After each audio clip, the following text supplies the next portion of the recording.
Salaamullaahi calaykum waraxmatullaahi tacaala wabarakaatu. Asxaabta aynu jecelnahay oo kusoo dhawaada janalkeena ka xiruu fakhriga.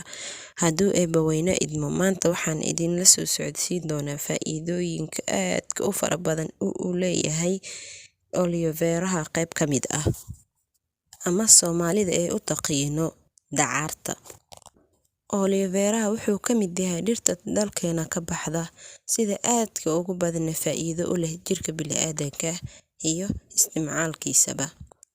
Haddii aan soo qaadano faa'iidooyinka uu leeyahay oliveraha ama dacarta, waxaa ka mid ah: waxa uu qoyaa oo jilciyaa maqaarka jirka oo idil qaleelka ka saaraa. Waxaad marsan kartaa xilliga aad make-up-ka marsanaysid ka hor, wuxuu wejigaaga siinayaa iftiin dheeraad ah.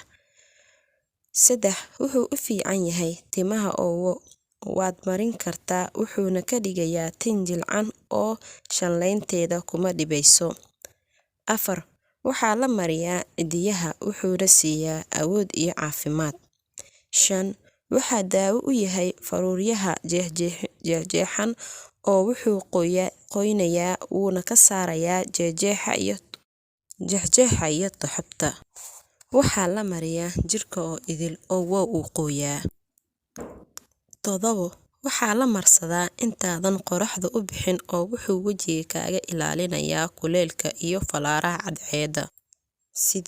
Wuxuu u fiican yahay dhaawacyada fudud ee qoraxdu sababto iyo bararka indhaha hareerahooda, wuxuuna u fiican yahay qaniinyada cayayaanka sida kaneecada iyo shinnida, oo wuxuu yareeyaa cuncunka gadgudushaha iyo xanuunada qaniinyada.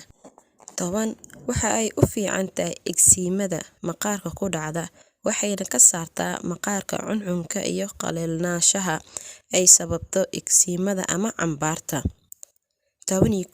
Wuxuu ka hortagaa nabraha oo waxa uu ku jira maado bakteeriya nabraha u fiican. Waxa uu wejiga ka saaraa gadgaduudka iyo laalaabka oo wuxuu ka dhigaa mid fidsan. Wuxuu mideeyaa midabka maqaarka oo waxa uu wejiga ka saaraa dhibcaha madmadow iyo madmadowga ay nabraha ku reebaan maqaarka.